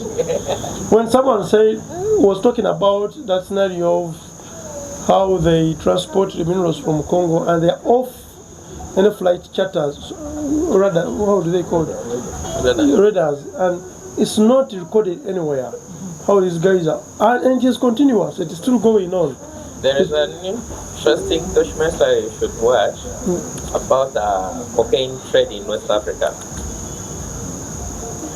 It will interest you. When this soldier guy took from Burkina Faso, there are those 3 guys. When Traore, and then when they took, I'll share a link with you. When they took over, they stopped it, and then it went to the Ivory Coast, and then everything is off the ladder, and it ends up in Europe. The beautiful thing is, like maybe 6 years ago, when I was reading Gary Obo's story on how the cocaine trade was working in South America and how the CIA orchestrated it, it all gives a lot of insights. But the most important thing and the good thing is, now with all this social media with its side effects of everyone giving a stupid story, we at least have alternatives of stories where platforms where people can share information. That's the beautiful thing about it. And this era, honestly, even if I don't watch CNN, BBC, UBC, or whichever, I can still get information in one way or the other. So the Muzungu cannot control the narrative, cannot dictate the narrative, at least in this era. That's the most important thing for me, amidst these challenges of authenticity when it comes to social media stories. But what I wanted to point out here was whoever controls the roots, and these guys still control the roots, the flight charters, the whatever, and everything. But they can no longer dupe us. That's the beauty of it all. Yes, they can do all the nyokole, and we're like, we can't do anything about it, but we know it's stupid. Just like, yes. I want to give you some information. Look, that is now a problem. The Americans in Congo were invited this day by Tshisekedi to help them get rid of Rwanda. So I don't think they are mercenaries per se. So they were invited by an African country to help them get rid of a problem from an African country. But we were all here. But why did Tshisekedi go to America? Because Uganda was there, Sudan was there, African Union was there, East African Community, COMESA, etc. So now you can see where the challenge is. Secondly, on the issue of controlling the information, which local app, for example, do we have for chatting?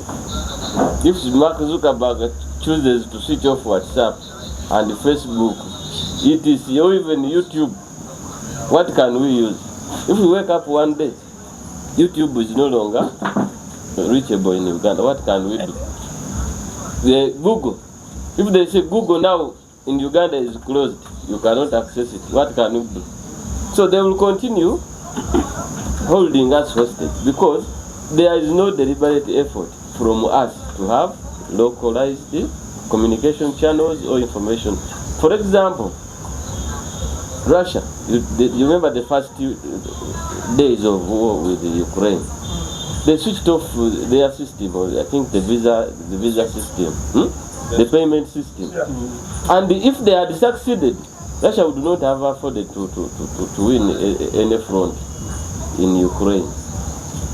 Even this GPS thing, in Uganda today, if they switch off GPS, which alternative do we have? A local alternative, which one do we have? We don't have.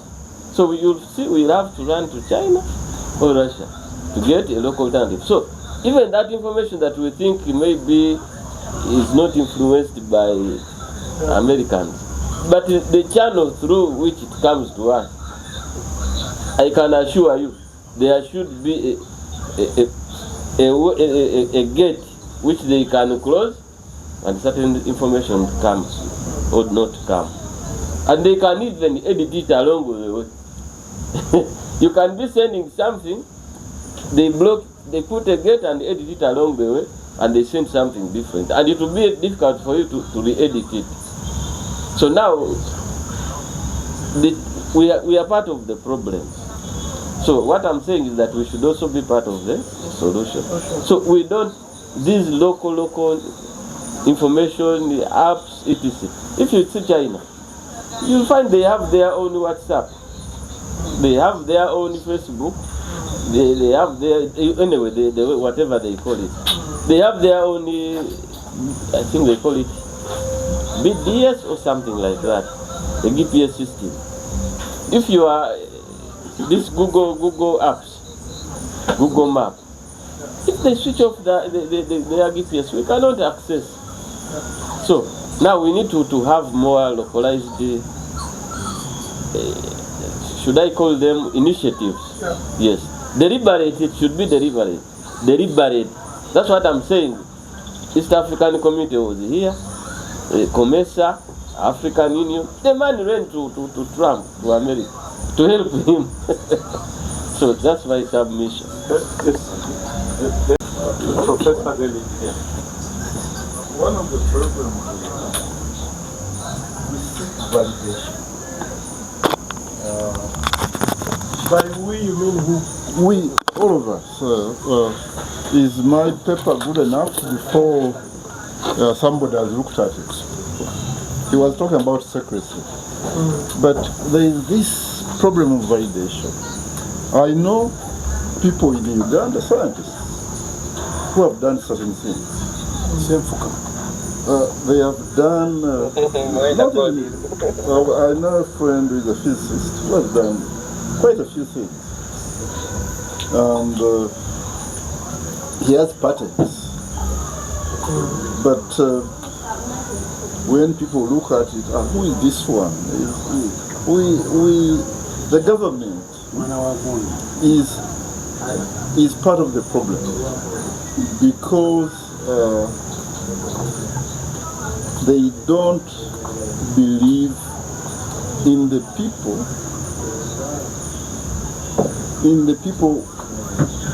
citizens of this country, who have that kind of knowledge. Because when somebody gets a patent, government does not support it. They just shelve it. And because it hasn't been done by somebody from China or India or Europe or America, these things die. So until we have that self-confidence, I think we shall remain where we are.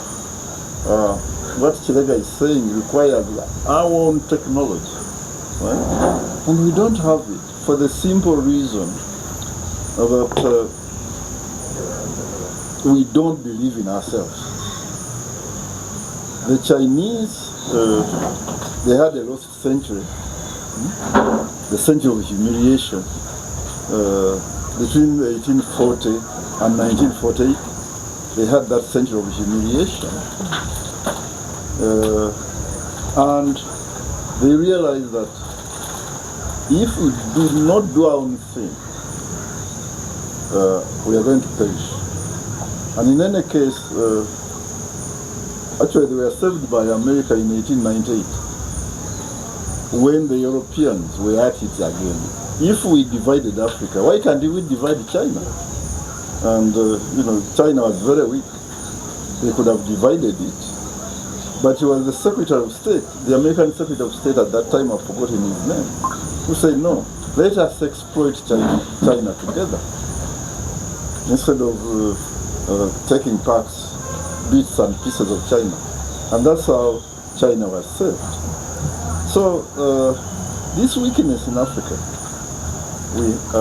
we have 53, 54 states, right? And I remember at one of these jamborees in China, no, it was in Europe somewhere, they just put them in one bus, the presidents. In UK. Yeah, they just put them in a bus. Yeah, they just put it in a bus. Now, you imagine putting the heads of state of Europe in a bus in Kampala. So, these are fundamental problems until we get our self-confidence back. And what amazes me, this man trains in the same school in America as the white man. And he seeks endorsement from the same classmate. So I think something is wrong, and we have to talk to the leadership. And by the way, nurses can become very good ministers of works. Yeah. Because they are believed into. No. Because it is the people under the permanent secretaries who actually drive policy, and they advise the nurse. And when you go to parliament, then there's someone of engineer here telling you what you should say. So what is the problem? I wanted to tell him something. This country has been independent for like 70 years, 60 years, 63 years. Now, our parents, who were managers of the country that was independent, were actually villagers with only knowledge. They brought up children who was also who were given shares in the little companies that were around because they became ministers. Now the Gashaidas of today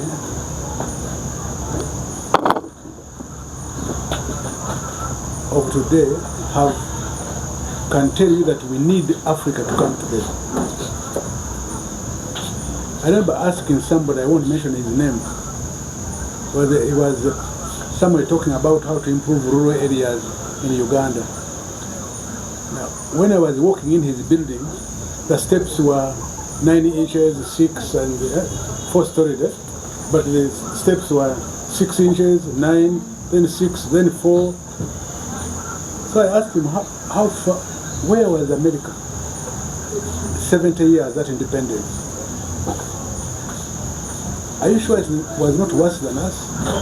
Definitely was. The fact that I can produce a child, and my view is that Africa should be put together, remove these barriers which are meaningless, which split. As I said last time, Ugandans,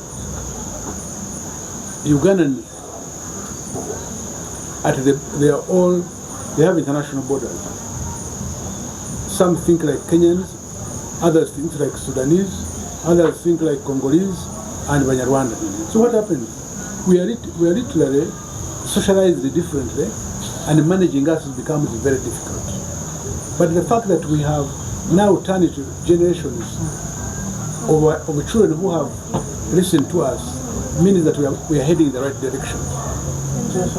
But it is important for us to understand it is very difficult for us to transform overnight, especially when we are poor. But I wonder how many of us have read the building bill, the recent building bill. Literally everybody is cursing, right? But they come from here and they go to Europe to see how good cities look like. But when they want to do it for them here, they say no. And it's not only the villagers who don't want, but even the educated. They haven't read the law, but they are saying no. So the point is that all of these things here divide us and make it life very difficult. I can assure you, if I was in charge of housing in Katabi Town Council, I will not try to implement the law, because you will be dead before you know what has happened to you. You can't go around breaking people's houses, but that's what the law says. So I want us to understand that we shall do things slowly and hopefully get there sooner than what America is today is not what it was 250 years back. 250 years back. So it is unfortunate we want to jump the queue, but we cannot. Look at electricity here. We have so many things that Sophia Ivoni. now you see, that is what we are talking about. I didn't turn it off, but now It's coming back. let it be back. You have ordered. Thank you very much. So let us agree that It still has more 30 times. I was talking about power which is in the country, but it keeps disappearing. Let us agree of where we are so that we go slowly and get there. I'm told there's a school in this country. If you want to go to S5 and get 4 A's, you go there, pay 5 million, and they tell you that in 2 years' time, you have 4 A's to qualify for medicine. Wait, which here in Uganda? Yes. Money. There are very many. There are many. So it is just the money. Yeah, you just pay, and they tell you get 4 A's. I don't even need to go to the class. No, but you no, you must, so that people can say I went with him to school. So we have a lot of way to go, and we must understand. People take children to international schools, but they forget they can die in interim period, and those kids do not fit in our universal primary education. Were they? No. They are just living up there all of a sudden. They are here, they are as good as dead. But they are not meant to live here after that.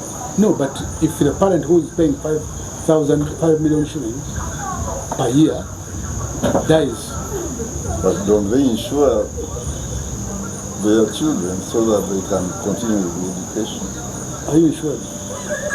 Me, I am not. Because I'm poor. I'm poor. Oh, you didn't have that parent, okay. I'm poor. But what I'm saying, And my father could not have. It wasn't stop. so what I'm saying really, ladies and gentlemen, is that there are many things we can learn from this, but it's very difficult for us to implement them. Very difficult. That's pessimism. Pessimism. Engineer the think tanks, having think tanks as nations in Africa and empowering them is when Mr. Chilega was talking, you see these countries, Russia, Iran, they have several cards to play. You hit me like this, I play this card. You switch me off the SWIFT system, you'll buy my gas in rubles. So we lack those think tanks which can make strategies. So when Ebola happens like this, because we expect Ebola, when it happens, they'll close the borders. What is the next point of action? America, please help us. Yeah. Even without helping, these guys have built a scientific platform, And then, platform that feeds directly into theirs. And then, especially the one at UVR. Yeah. That's why when the government wanted to use the one at Luzira, which the government constructed during COVID-19, the WHO and everyone in the US objected. Because this one at UVR, whatever I put in, they get Meeting. they are playing. Mr. Kasasa, maybe we should organize, I don't know whether it has ever been discussed, about the data monopolies, the big tech companies. Who owns our data? What do they use our data for? Remember when Microsoft had a glitch like 2 years back, airlines were stuck, people didn't move, banking systems were off. So we have seen it in this war. What if Google crashes? What if their data centers crashes? What if Microsoft, because most of the offices... Google was hacked this year, remember? Yes. And over 1 million accounts were hacked into. So I think, Mr. Kasasa, we need to discuss more about cybersecurity. Who owns our data? One of my friends is in cybersecurity, told when I bought this phone, and then I left my Pesa phone, he told me one thing, you no longer have a secret. So I asked him, Derek, what's up? He gave me all the pros and cons. And then when we were discussing and when later was discussing, I thought about a topic about the data monopolies and data security. Because that's the gold mine in the country now. Google, Meta, Microsoft, they own us. The medicine we take, it's owned by them. The hospital systems, they are run by their data centers. Mr. Chilega was talking about why don't we design an app for us? Where will he get money to do it? And then when you design an app, I have a background in IT, because when you design an app, you have to host it on either Amazon, AWS, or Microsoft, or Google. So, and then our African nations are enemies of data and information. You know, Starlink wanted to come as long as yesterday, but they thought, because even they know when to touch us. When you're going to an election, all African countries, they play with data, they play with internet. So I think, Mr. Kasasa, we need to get that discussion about the data security. After elections, I hope you know also that Hormuz was not bombed by the Americans because under the ocean there is a data cable, which if they bombed it, the whole world economy will collapse. So I think it's high time we need to discuss about the data. Everything we do is data related. But who knows what you are talking about? You must know right now. Are you asking what is that? Yes. You need to know now. He's talking about that. Outside these walls, there are not many people bothered with the data. No, but there is a lecturer at Kumba who teaches. Let's hear from you as we close the structure. That topic is interesting, especially because you started it from the current issues in Israel, America, and Iran. Maybe you can add Ukraine and Russia. I don't know why the war is centering around the Middle East. I don't know if it's because of oil or because of whatever. But of all the people who have spoken in that war, I like Iran. I have understood Iran. I'm not saying I support Iran, but I have understood them.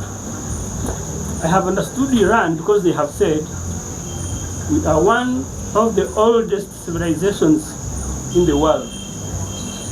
That is how, when they are talking against America and Israel, attacking them and bombing them, they assert their right to existence as a civilization. So that raises a question for all of us. The old world may be coming to an end. I don't mind whether I support America or not, whether the West colonized China or not, whether indeed the British colonized us or not.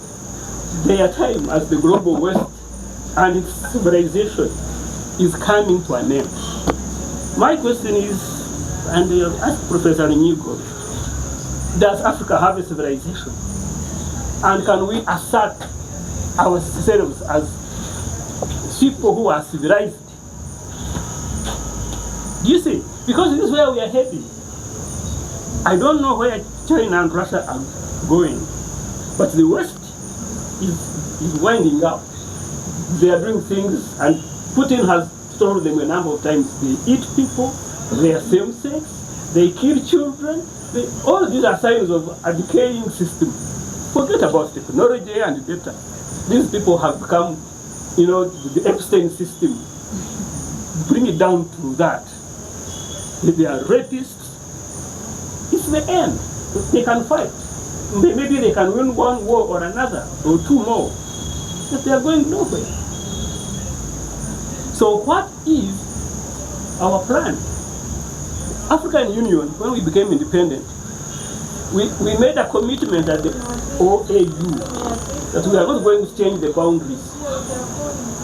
If you remember, we committed that the boundaries will remain as the colonialists are leaving them. And we signed, all governments signed. I hear you talking about roads. Do you know actually one of the causes of roads, one of the causes of that war is USA has discovered that China and France can be connected by one road. And China is building that road. They even made a train which is 1,000 kilometers per hour. So it can reach there in a few hours. Yeah. So basically, the rest, yes. So basically, the rest, Faster than planes. Yeah, they're faster. the rest of the world can cut USA out. That's what it means, isn't it?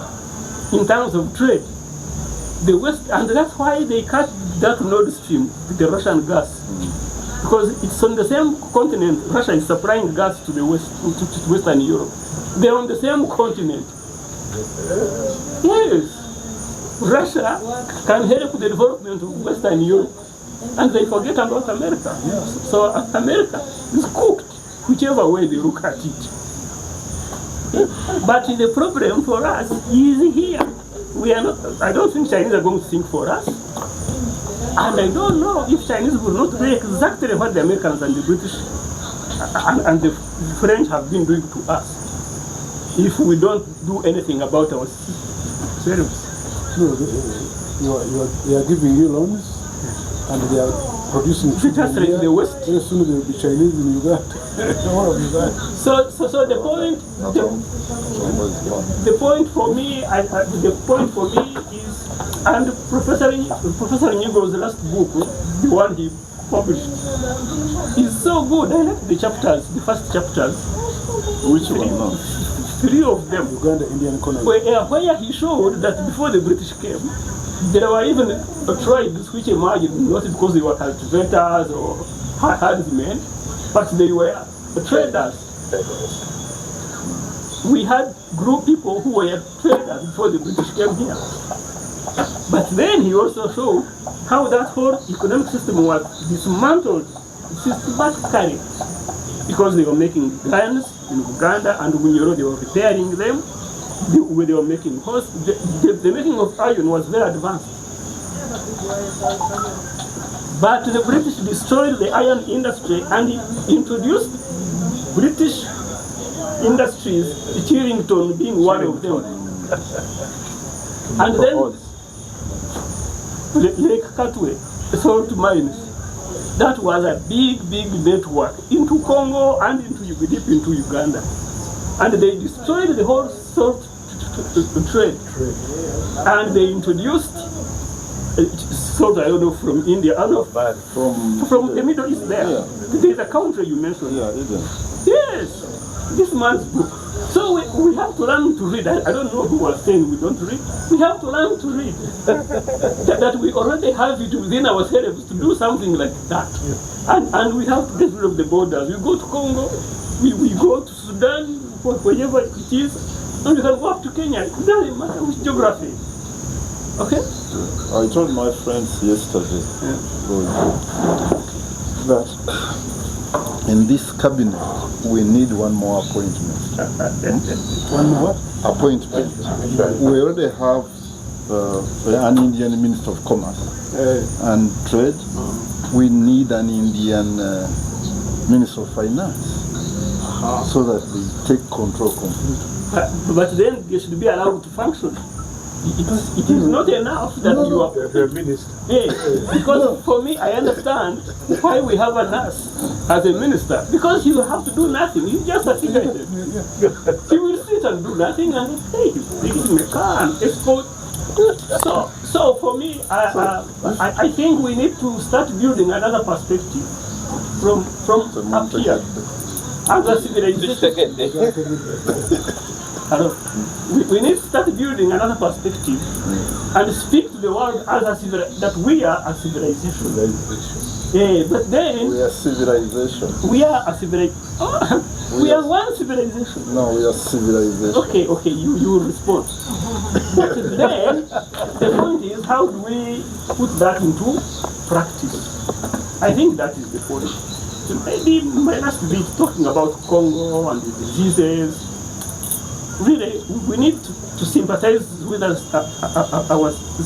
I really understand it, but we should always, every day, think about Congo. At least give Congo 5 minutes of your time every day To pray. and sympathize with them, because the minerals they have, all the minerals for computers, that data system you're talking about, are in Congo and South Africa. the timber, all the wood in the world. Is it Congo and South Africa? Those people are the poorest. Of course, China and Russia also. And the Australia. But you see, Russia has denied them its resources. China has denied them its resources. Africa has not even moved a finger to deny anybody of its resources. We invite them. We okay, so I'm going to stop there, but the diseases, I wanted to ask one thing. let me, because I'm just being eclectic like this. Ebola, this Ebola, is it man-made? That's what I wanted to ask. Thank you. Do you remember when the war broke out in Sudan, the current war in Sudan? USA was the first to announce it. By the way, we have biolabs in Sudan. Be very careful. As you start fighting, don't start off with the biolabs because you don't know what they contain. Maybe they contain diseases. Some of the diseases they keep in Africa and China cannot be kept in America because the laws of America don't allow. So you get Of course, Bill Gates has gone into this. So you get a small country like Uganda, you say, can you host a border here? And then they make a border and give it to you, and you keep it for us. The first American blacks have gone to Germany. Okay, thank you. My question was, What's the border for that? yes, Mr. Misha. My question was, most of the anti-missile systems they destroyed in the Middle East requires rare metal. Yes.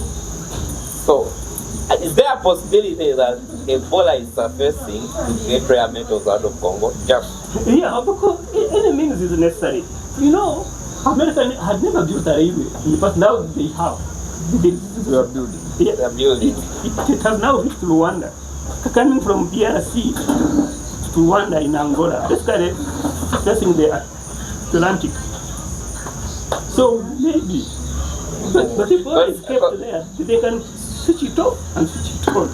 Because someone mentioned at the end of the 12 days that these anti-missile systems they are destroying, they require a lot of rare metals. And the deposits we all know, like Congo, China, Australia. Uganda is trying to discover some, but I don't know what happened to that project. It's in Uganda. The deposits are in Uganda. So, of course, if they are already available in Congo, maybe that Ebola is there. Yeah. And it has led to us. I'm giving here Ebola. Which is Kampala Hospital? I don't know. Have you heard of Kampala? Yeah. It is closed. Yeah. Where? Where is it? As you go to... That is the Mbonye's thing? No.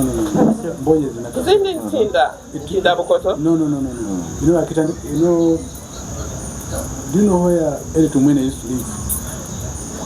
Nomagana Club. Athena Club. When you pass Athena Club, Yeah. that's where Kampala Hospital is. Really? Who owns it? Chitante there, near Chitante. Yeah, that's to Chitante. Must be a When you come from there, it's Chitante. I know about it because we were trying to build the Kampala Hospital just here above Kevin I House. think that was the Dr. Kanyere. Yes, that's right. Yeah. Okay. But many of the doctors were there But they have closed it. because of Ebola. Ebola. But using Julius' story, is it possible that because Congo has the Americans have entered Congo, so these neighboring countries, is it possible they could have taken Ebola there to chase away the Americans?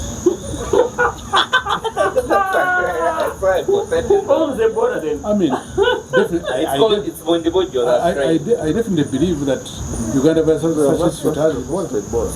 Yes, it must have. There's no question about it. It must have. Ghana General Ebola.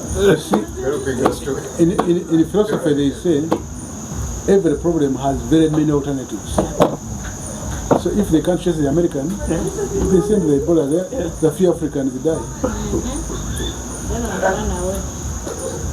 Okay. We would like to wind up, really. It has been a discussion. Yes, I mean, Just 1 minute. 1 minute. Okay. But yes, all we are discussing is about self-reliance about colonialism, waliwo akatabo ka Lwanga-Lunyiigo decolonizing the mind. Ngudi wa Fiongo. Decolonizing the mind. It's good ukasoma obwongo butakula. Akatabo ka Ngudi wa Fiongo. No, I mixed them with Entebbe. As in these days, man of the people comes back to my mind a lot. So, banange tasime bula bwongera nsimye nnyo okumpa omukisa guno professor nsimidde ddala okujja ne mbabeeramu and then I shared what I thought I know about this conflict.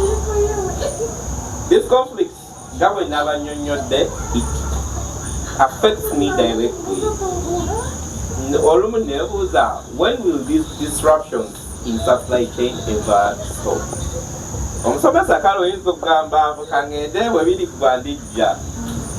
But it carries a lot of volume. Just imagine someone was being evacuated to, let's say, India, nga aliko Emirates never gamba sigalayo over for 3 weeks. You will lose life. Supply disruptions will never take them for granted. For now, it's Ebola. We happen to take human remains out of Uganda, but from last week, you can no longer take out a human remain without an Ebola test. That's how COVID started. COVID yajanga. For us in transport, we knew it prior because stations were being closed. Ngaba China bawa order. Bulijali at the first masks at China. And then this one, this conflict of Iran, Israel, America, Israel, Iran war, it caught us off guard. People have lost jobs, people have lost business. I think even factories are winding up. If you take a survey in Kampala, China, abasinga bali ku stand still, and landlord will not wait because rates went high. Actually, they tripled. Fuel is just coming down to normal, but it's still high.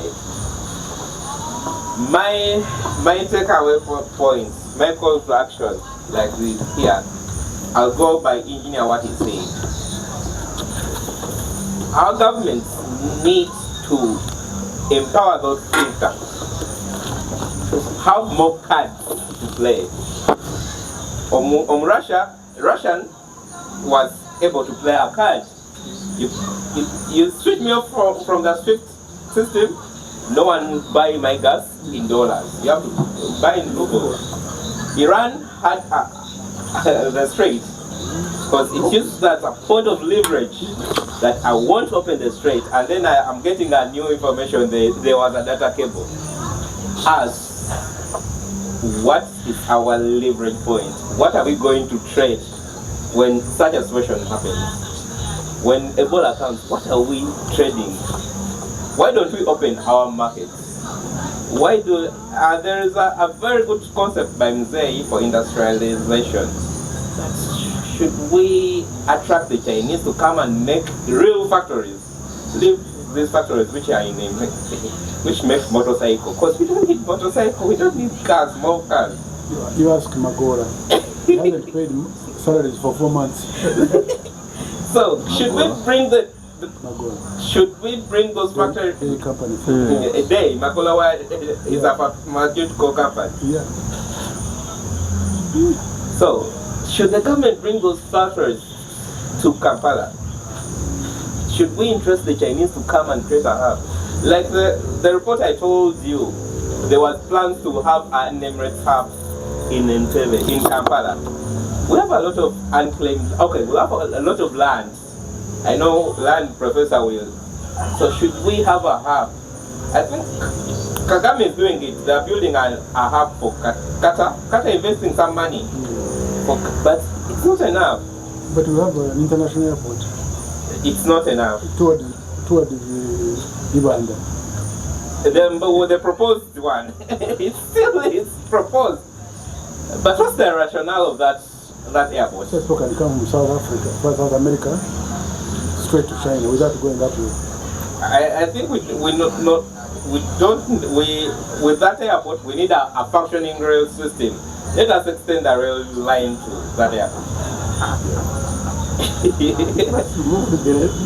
So I once again thank you all.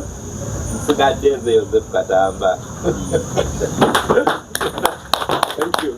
you very much. I think it deserves it. Thank you so much. It's been an exciting discussion, and we can go on and on and on because we get into the unstructured now. Touches all of us.